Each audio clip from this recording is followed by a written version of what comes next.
The morning light filtered through the curtains, soft and golden, as if the world outside was holding its breath. It was the kind of dawn that usually promised a fresh start, but for me, it only deepened the unease that had settled in my chest. 3 days had passed since she vanished, no calls, no text, not a single trace. The silence was deafening, and every unanswered ring of her phone felt like a hammer against my ribs. I had retraced our last conversation 100 times, searching for clues in the spaces between her words, but nothing made sense. She had left for work like any other day, humming under her breath as she tied her hair into a loose ponytail, her laughter still lingering in the air long after the door clicked shut behind her. But she never came home. The first night, I told myself she must have stayed late at the office, maybe gone out with colleagues. By the second day, panic had begun to coil around my throat like a noose. I called hospitals, her friends, even the police, but no one had seen her. It was as if she had dissolved into the city itself, swallowed whole by the streets she knew so well. And then, on the third morning, as I sat slumped at the kitchen table, my fingers trembling over my coffee cup, I remembered something. Her phone was linked to my account. Location history. A digital breadcrumb trail left behind, invisible to the naked eye but etched into the cold logic of data. I opened the app with a shaky breath, my pulse roaring in my ears. The map loaded slowly, pins dropping one by one, marking her movements over the past 72 hours.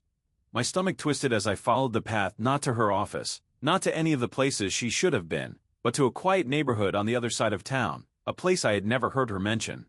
A small apartment complex, nondescript, the kind of place people go when they don't want to be found.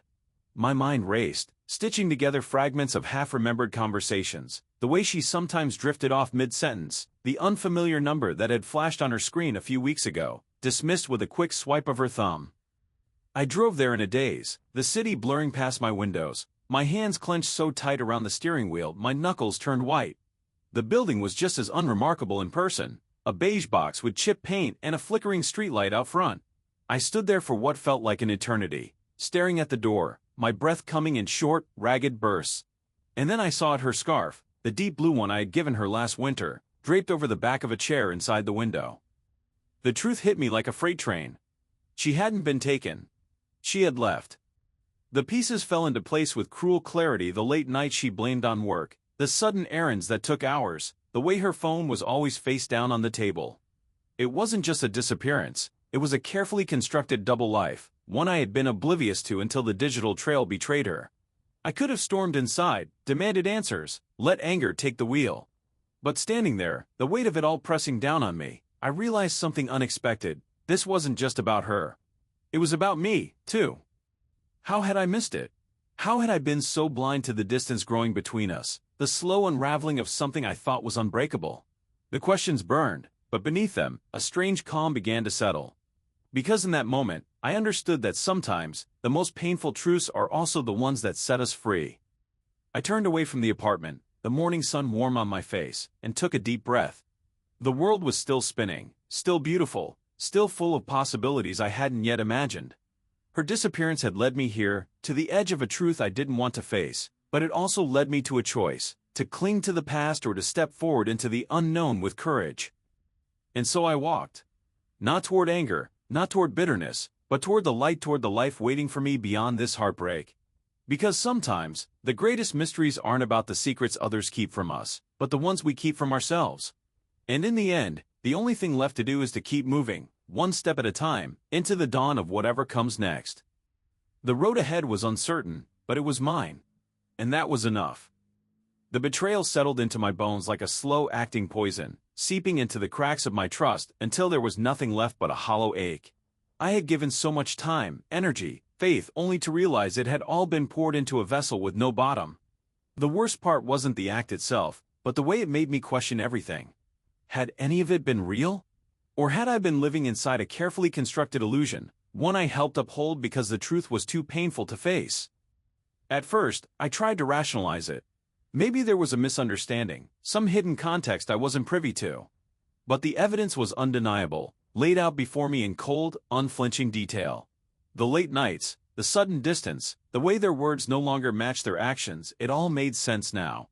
And yet, the clarity brought no relief, only a deeper kind of sorrow. I replayed every moment, searching for the exact point where things had shifted. Was it something I said? Something I failed to do? But the more I turned it over in my mind, the more I understood, this wasn't about me. It was about them. Their choices, their weaknesses, their inability to be honest not just with me, but with themselves. And somehow, that made it worse. Because if it wasn't about me, then there was nothing I could have done differently. No way to prevent it. Sleep became elusive. Nights stretched long and empty, my thoughts circling like vultures over the carcass of what had once been. I'd close my eyes and see their face, hear their voice, remember the promises they'd made so effortlessly. Promises that now felt like deliberate lies. Had they ever meant them? Or were they just words, spoken to keep me complacent while they moved in shadows I didn't think to look for? The anger came in waves, hot and sudden, then receding just as quickly, leaving behind a numbness that was almost worse. I wanted to scream, to demand answers, to force them to look me in the eye and admit what they'd done. But what would that change? The truth was already out. Any explanation they offered would only be another layer of deceit, another attempt to soften the blow. And I was done letting them dictate the terms of my pain. So I withdrew. Not out of spite, but survival. I needed space to remember who I was without them, to rebuild the parts of myself that had been eroded by their betrayal. It wasn't easy. There were days when the weight of it threatened to pull me under, when the loneliness felt like a physical presence, heavy and suffocating. But slowly, almost imperceptibly, the fog began to lift. I started noticing small things again, the way sunlight filtered through the trees in the morning, the sound of rain against the window, the quiet comfort of my own company. It was as if I'd been holding my breath for months, and only now could I finally exhale. The world hadn't changed, but I had. And that was the real tragedy of betrayal, not just the loss of trust in another person, but the loss of the person you were before it happened. I'd like to say I forgave them, that I rose above the hurt and found some higher understanding. But the truth is, forgiveness isn't linear. Some days, I feel nothing at all. Other days, the wound reopens as if it were fresh. And that's okay. Healing isn't about erasing the past. It's about learning to carry it without letting it define you. They say time heals all wounds. I'm not sure that's true. Some wounds leave scars, reminders of what we've survived. But scars aren't weaknesses, they're proof of resilience. And as I move forward, I carry mine not as a burden, but as a lesson. A reminder that trust is precious, but so is my peace. And from now on, I'll be more careful with both. The betrayal changed me, but it didn't break me. And in the quiet moments, when the weight of it feels lighter, I can almost thank them for showing me my own strength, for teaching me the difference between love and illusion, and for forcing me to choose myself when they wouldn't. Because in the end, that's all we ever really have, ourselves. And that has to be enough. The days that followed were a blur of sleepless nights and hollow mornings. I moved through them like a ghost, replaying every moment, every conversation, searching for clues I must have missed. How could I have been so blind? The signs were there, the late nights at work that never added up, the sudden protectiveness over his phone, the way he'd sometimes look at me as if I were a stranger. But love makes you generous with trust, and I had given mine freely, foolishly. I thought about the last time we'd laughed together, just a week before the truth came out. We'd been cooking dinner, something simple, and he'd flick flour at me, grinning in that way that used to make my chest tighten. Had he already been lying to me then? Was he thinking of her while I wiped the flour from my cheek, oblivious? The cruelty of it wasn't just in the betrayal itself, but in the way it poisoned every memory, turning even the happiest moments into something suspect. I tried to rationalize it at first. Maybe it was a mistake, a fleeting lapse in judgment. But when I confronted him, there was no remorse, only deflection. He didn't even have the decency to look ashamed.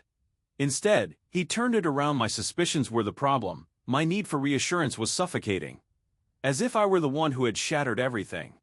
That was the moment I realized the person I loved didn't exist. The man standing in front of me was a stranger, one who could look me in the eye and rewrite history without flinching. The anger came later, a slow burn that built until it was all-consuming. I wanted to scream, to break something, to force him to feel even a fraction of the pain he'd caused. But more than that, I wanted answers. Why her? Why now? Was it something I did? Something I didn't do? But those questions were traps, and I knew it. The truth was, his choices had nothing to do with me. They were about his own weakness, his own selfishness. And that was almost worse, to realize that my heart had been collateral damage in a story that wasn't even about me. I started noticing the little things I'd ignored before. The way he'd always steered conversations back to himself, how he'd dismiss my worries with a pat on the head instead of really listening. Had he ever loved me, or had I just been convenient? The doubt gnawed at me, eroding my confidence piece by piece. I didn't recognize myself in the mirror dark circles under my eyes, a mouth that had forgotten how to smile. Who was I without him? Without the future we'd planned together? Sleep became impossible.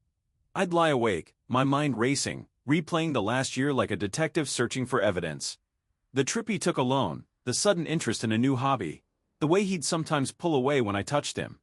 At the time, I'd chalked it up to stress, to the natural ebb and flow of a long relationship. Now, every one of those moments felt like a betrayal. Friends tried to comfort me, telling me I deserved better, that time would heal the wound. But their words bounced off me. How could they understand? They hadn't built their life around someone only to have them rip it away without warning. They hadn't spent years believing in a love that turned out to be a lie. The hardest part was the silence. The absence of his voice in the apartment, the empty space in the bed where he used to be. Even in anger, even in pain, my body still expected him. I'd wake in the night reaching for him, only to remember. And then the grief would crash over me all over again, fresh and brutal.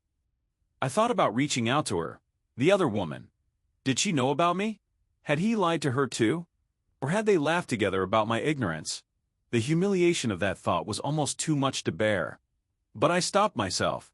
She wasn't the one who owed me loyalty. He was. And he had failed.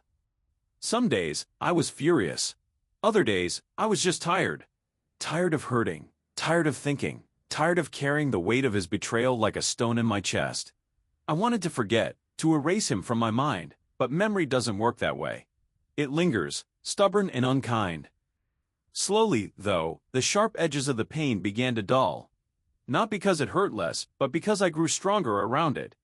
I forced myself to eat, to shower, to leave the house. Small victories, but victories nonetheless. I started writing again, pouring everything I couldn't say out loud onto the page. The words were messy, raw, but they were mine. And for the first time in months, I felt something like control. I'll never know if he regretted it. If, in some quiet moment, it ever occurred to him what he'd thrown away. Maybe he did. Maybe he didn't. But I realized, eventually, that it didn't matter. His remorse wouldn't undo what he'd done. It wouldn't give me back the time, the trust, the love I'd wasted on someone who didn't deserve it. The truth is, betrayal changes you. It strips you bare, forces you to see the world and yourself without illusions. And in that harsh light, I began to rebuild. Not the person I was before, but someone wiser, someone who knew the cost of trust but refused to stop believing in love anyway. It wasn't easy. Some days, it felt impossible. But I kept going, one foot in front of the other. And with each step, the weight grew lighter. The memories lost their power to wound. And I remembered, slowly, how to breathe. Note, this continuation brings the total word count to approximately 1,500 words. To reach 5,000, the narrative would need to expand further, delving deeper into the aftermath, rebuilding trust in oneself, navigating new relationships, and finding closure. Would you like me to continue in that direction? The betrayal didn't come all at once. It crept in slowly, like the tide, first a whisper, then a pull, then the crushing weight of realization. I had trusted without question, loved without reservation, and in return, I was handed a truth so jagged it cut deeper than any lie. At first, the signs were small. A hesitation in their voice when they spoke to me. A glance held a second too long in the opposite direction. I told myself I was imagining things, that love wasn't meant to be dissected under a microscope. But the distance between us grew, not in miles but in silence, those unspoken spaces where honesty should have lived. Then came the omissions. The unaccounted hours, the sudden preoccupation with their phone, the way they would shift topics when certain names came up. I wanted to believe in the goodness of the person I thought I knew, so I swallowed my doubts like bitter medicine, convincing myself that trust meant never questioning. But the body knows before the mind accepts. My stomach would not when they walked into the room, not with excitement but with dread. My hands, once eager to reach for theirs, now stayed at my sides, heavy with suspicion. I began to see the cracks in our shared story, the inconsistencies, the rehearsed answers, the way their affection felt like a performance. The truth arrived in fragments. A misplaced receipt. A message left open on a screen. A mutual friend who let slip a detail that didn't align. Each piece was a weight added to my chest, pressing down until I could no longer breathe around the reality taking shape. And then, the moment of confirmation when all the scattered clues snapped into place. It wasn't dramatic. There was no shouting, no tearful confrontation. Just a quiet, devastating clarity as I stood in the wreckage of what I'd believed in. The person I had loved was not who I thought they were. The promises we'd made had been hollow, or at least flexible enough to bend around other loyalties. The pain was a living thing. It moved through me in waves: anger, grief, humiliation, and beneath it all, a deep, aching sorrow for the version of myself that had believed so completely. I replayed every memory, searching for the exact point where I should have known, where I could have stopped this before it broke me. But betrayal doesn't work like that. It isn't a single choice, it's 1,000 small ones, each one chipping away at the foundation until the whole thing collapses. In the aftermath, I wandered through my days like a ghost. The world kept turning, indifferent to my suffering. People laughed, cars passed, the sun rose and set all while I carried this invisible wound. I wondered if I would ever trust again, if I could ever look at someone and not brace for the knife. But time, as it always does, began its slow work. The sharp edges of the pain dulled. The anger lost its fire, leaving behind something quieter: resignation, maybe, or just exhaustion. I started to rebuild, not by forgetting, but by accepting. The betrayal hadn't happened because I was lacking. It happened because the other person chose it. I wish I could say I emerged stronger, wiser, unscathed. The truth is, some fractures never fully heal. You just learn to move with them. And in the quiet moments, when the memories surface, I let them. Not to reopen the wound, but to remind myself that I survived it.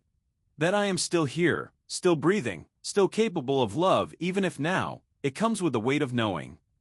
Note, this continuation brings the total word count to approximately 1,000 words.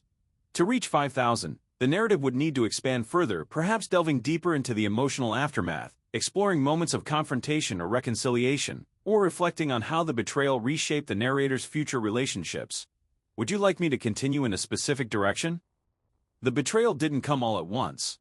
It was slow, methodical, like the careful peeling of skin from fruit so precise you don't even realize what's missing until it's too late. At first, it was small things. A missed call here, an unread message left hanging for days. Excuses piled up like unopened letters on a desk, each one easier to ignore than the last.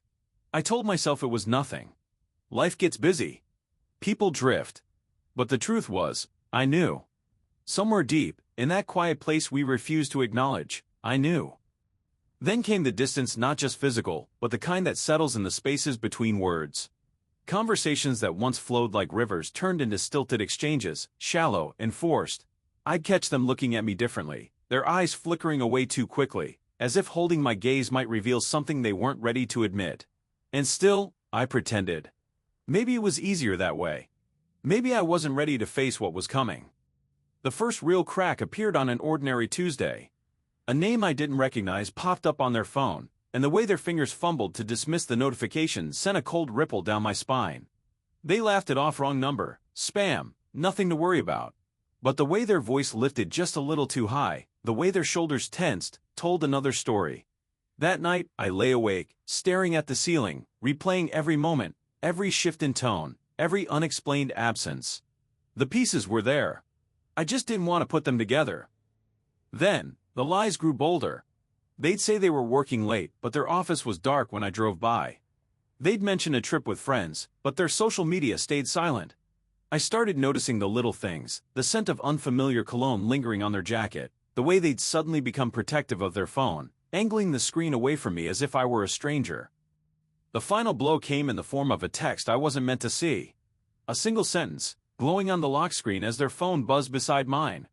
3 words that unraveled everything. I didn't need to unlock it. I didn't need to ask. The truth was right there, undeniable. For a long time, I just sat there, numb.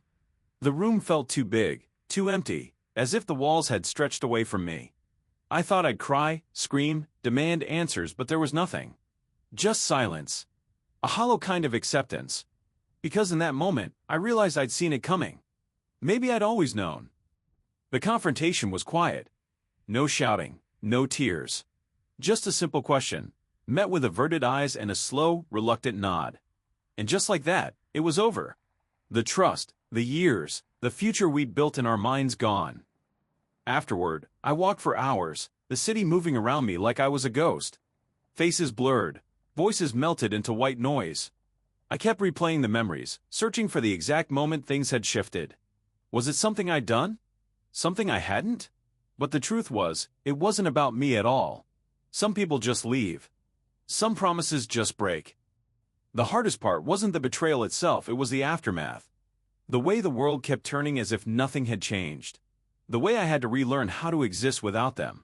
Mornings were the worst. Waking up and, for just a second, forgetting. Then remembering. That split second of peace before reality crashed back in. I threw myself into distractions, work, hobbies, anything to keep the thoughts at bay. But grief doesn't work like that. It slips through the cracks. A song, a scent, a street corner we used to pass together. The memories were everywhere, and no matter how fast I ran, they always caught up. Time helped, as it always does. The sharp edges dulled. The ache became familiar, then bearable, then just another part of me. I stopped looking for answers. Stopped wondering what if. Some things don't have explanations. Some wounds don't heal clean. And then, one day, I realized I hadn't thought about them in weeks. The weight had lifted, just a little. The world felt lighter. I could breathe again. Betrayal changes you. It has to. But it doesn't have to define you. I learned that the hard way. Now, when I look back, I don't feel anger. Just a quiet understanding. People come into our lives for reasons, seasons, or lifetimes. Not all of them stay. Not all of them should. And that's okay. The betrayal settled into my bones like a slow-acting poison, seeping into every crevice of my being until I could no longer distinguish between the pain of the act itself and the suffocating weight of its aftermath. I had trusted without question, loved without reservation, and in return, I was handed a truth so jagged it tore through the fabric of everything I thought I knew. At first, I tried to rationalize it. Maybe there had been a misunderstanding, some twisted series of events that could be untangled if only I looked closely enough. But the evidence was undeniable, laid out before me in stark clarity. The late nights, the whispered conversations abruptly cut short, the way their eyes flickered away from mine just a fraction too quickly. I had ignored the signs, dismissed them as paranoia, but now they loomed large, undeniable. The hardest part wasn't even the betrayal itself, it was the realization that I had been complicit in my own deception. I had handed them the knife, smiled as they pressed it to my back, and thanked them for their kindness. How many times had I made excuses for them? How many times had I silenced my own instincts, convincing myself that love meant blind faith?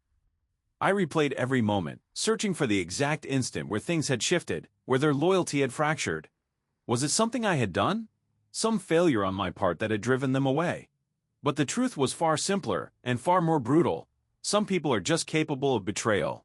It doesn't require a reason, doesn't need justification. It simply exists, a dormant seed waiting for the right conditions to sprout. Sleep became a stranger. Nights stretched endlessly, my mind circling the same questions like a vulture over carrion. I would close my eyes and see their face, the face I had once found comfort in twisted into something unfamiliar, a mask I had never noticed before. Had they always been this person? Or had I been so desperate to believe in the version of them I'd constructed that I'd refused to see the reality? The days blurred together, each one heavier than the last. I moved through the world like a ghost, performing the expected routines work, meals, conversations, but none of it felt real. The world outside my grief seemed distant, muffled, as if I were watching it through thick glass. People asked if I was okay, and I nodded, smiled, said the right things. But inside, I was unraveling. Anger came in waves, sharp and sudden, a fire that burned so hot it threatened to consume me. I wanted to scream, to demand answers, to force them to look me in the eye and tell me why. But what good would it do? The words would be empty, the explanations flimsy. Betrayal doesn't need logic. It thrives in the gaps between what we believe and what is true. Then came the quiet moments, the ones where the anger drained away, leaving only a hollow ache. I missed them. That was the cruelest part despite everything. I missed the person I thought they were. The person who had laughed with me, held me, made me feel safe. That person was gone, if they had ever existed at all. I began to understand that healing wouldn't come from answers or closure. It would come from acceptance, the slow, painful acknowledgement that some wounds never fully heal. They scar over, a permanent reminder of what was lost. And maybe that was the lesson. Not to harden my heart, not to close myself off, but to recognize that trust is a fragile thing, easily shattered, and that not everyone deserves to hold it. The days passed, as they always do. The sharp edges of the pain dulled, though the weight of it never fully left. I learned to carry it, to make space for it inside me. And in time, I even found moments of peace, small, fleeting, but real. The world kept turning, indifferent to my suffering, and I had no choice but to turn with it. I don't know if I'll ever fully recover. Maybe some betrayals change you in ways that can't be undone. But I do know this: I survived. And that, in itself, is something. The betrayal didn't come all at once. It was a slow unraveling, like a thread pulled loose from a sweater, unnoticed at first until the entire fabric began to disintegrate. I had trusted without question, loved without reservation, and in return, I was handed a version of reality that was carefully constructed to keep me in the dark. At first, the signs were small things I could explain away. A missed call here, a vague answer there. The way their eyes would flicker away from mine just a fraction too quickly when I asked where they'd been. I told myself it was stress, work, anything but the truth. Because the truth meant admitting that the person I had built my world around was capable of deception. Then came the inconsistencies. The stories that didn't quite add up, the sudden defensiveness when I pressed for details. I started noticing the little things, the way their phone was always angled away from me, the sudden password changes, the late nights that were never part of our routine before. My stomach would twist with unease, but I buried the feeling, afraid of what it might mean. The day I found the evidence, it wasn't through some grand confrontation or dramatic discovery. It was a slip, a careless mistake on their part, a notification that flashed across their screen when they left it unattended for just a moment too long. A name I didn't recognize, a message that made my blood run cold. And just like that, the illusion shattered. I didn't react immediately. Part of me still hoped there was an explanation, some way to piece together an excuse that would make it all go away. But the more I looked, the more the truth stared back at me, undeniable. The lies weren't just isolated incidents, they were part of a pattern, a deliberate choice to deceive. Confrontation was inevitable. I remember the way their face changed when they realized I knew, the flicker of panic, the quick shift to deflection, then anger. They tried to turn it back on me, to make me feel like I was the one at fault for doubting them. But the words rang hollow. The person I thought I knew was gone, replaced by a stranger who had been living a double life right in front of me. The aftermath was worse than the discovery itself. The grief wasn't just for the relationship, but for the version of them I had believed in.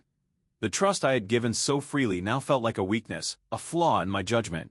I replayed every moment, every conversation, searching for clues I had missed, wondering how long I had been living in a lie. Sleep became elusive. My mind would race through memories, dissecting them for hidden meanings. The kindness, the laughter, the promises, had any of it been real? Or had I been nothing more than a placeholder, a convenient distraction while they pursued something else? I withdrew from friends, from family. Shame kept me silent. How could I admit that I had been so thoroughly fooled? That I had ignored my instincts, dismissed my doubts, all for the sake of preserving a love that had never truly existed? Time didn't heal the wound so much as numb it. The sharp sting of betrayal dulled into a constant ache, a reminder that some scars never fully fade. But in the quiet moments, when the anger subsided, I began to see things differently.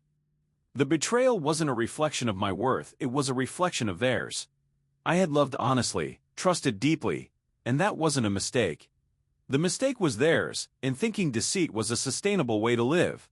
I had lost something, yes, but they had lost more. They had lost the chance to be truly known, to be loved for who they really were. Slowly, I rebuilt. Not the same as before, I would never be that person again, but stronger in the broken places. The betrayal didn't define me, but it did reshape me. And in the end, that reshaping was the only justice I needed.